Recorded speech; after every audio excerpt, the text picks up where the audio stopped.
ಎಲ್ಲರೂ ಅಂಟಿದ. ಒಬೇಸಿಟಿ ಅಥವಾ ಜಾಸ್ತಿ ಬೊಜ್ಜು ಇರೋದ್ರಿಂದ ನಿಮ್ಮ ವೆಯ್ಟ್ ಮಾತ್ರ ಗೇನ್ ಆಗಲ್ಲ, ನಿಮ್ಮ ಕಾಲು ಕಂಪ್ಲೀಟ್ ಆಗಿ ಡಿಸ್ಟ್ರಾಯ್ ಆಗ್ಬಿಡುತ್ತೆ. ಇದು ಜಸ್ಟ್ ಬರ್ನ್ ಅಲ್ಲ, ಇದೊಂದು ಇನ್ಫೆಕ್ಷನ್. ಇದು ಯಾಕೆ ಆಗೋದು ಇದಕ್ಕೆ ಸೊಲ್ಯೂಷನ್ ನಾನು ಹೇಳ್ತಾ ಇದ್ದೀನಿ. ಮುಂದೆ ಹೋಗೋ ಮುಂಚೆ ಇದೇ ತರದ ಹೆಲ್ತ್ ರಿಲೇಟೆಡ್ ಸೈಂಟಿಫಿಕ್ ವಿಡಿಯೋಸ್ ಕನ್ನಡದಲ್ಲಿ ಬೇಕು ಅಂದ್ರೆ ಫಾಲೋ ಮಾಡೋದನ್ನ ಮರಿಬೇಡಿ. ನೋಡಿ, ನಿಮ್ಮ ಬಾಡಿಯಲ್ಲಿ ಬೊಜ್ಜು ಜಾಸ್ತಿ ಆಗಿ ವೆಯ್ಟ್ ಜಾಸ್ತಿ ಆದಾಗ ನಿಮ್ಮ ಕಾಲಲ್ಲಿರೋ ವೇನ್ಸ್ ಓವರ್ಲೋಡ್ ಆಗ್ಬಿಡತ್ತೆ. ಓವರ್ಲೋಡ್ ಆಗಿರೋ ಕಾರಣ ಈಗ ನಿಮ್ಮ ವೇನ್ಸ್ ರಕ್ತವನ್ನು ವಾಪಸ್ ನಿಮ್ಮ ಹಾರ್ಟಿಗೆ ಪುಷ್ ಮಾಡ್ಲಿಕ್ಕೆ ಟ್ರೈ ಮಾಡುತ್ತೆ. ಬಟ್ ಅದು ಅಷ್ಟು ಎಫಿಷಿಯಂಟ್ ಆಗಿ ಆಗಲ್ಲ. ಅಂಡ್ ರಕ್ತ ನಿಮ್ಮ ಕಾಲಲ್ಲಿ ಸ್ಟೋರ್ ಆಗಕ್ಕೆ ಸ್ಟಾರ್ಟ್ ಆಗತ್ತೆ.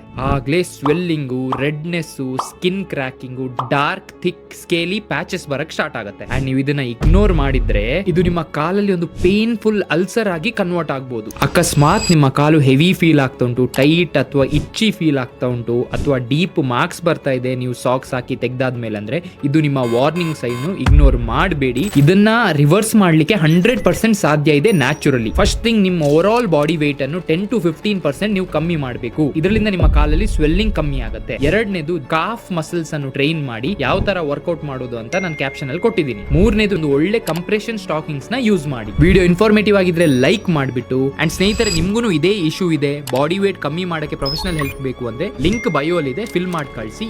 ಈಗಲೇ ಸ್ಟಾರ್ಟ್ ಮಾಡೋಣ.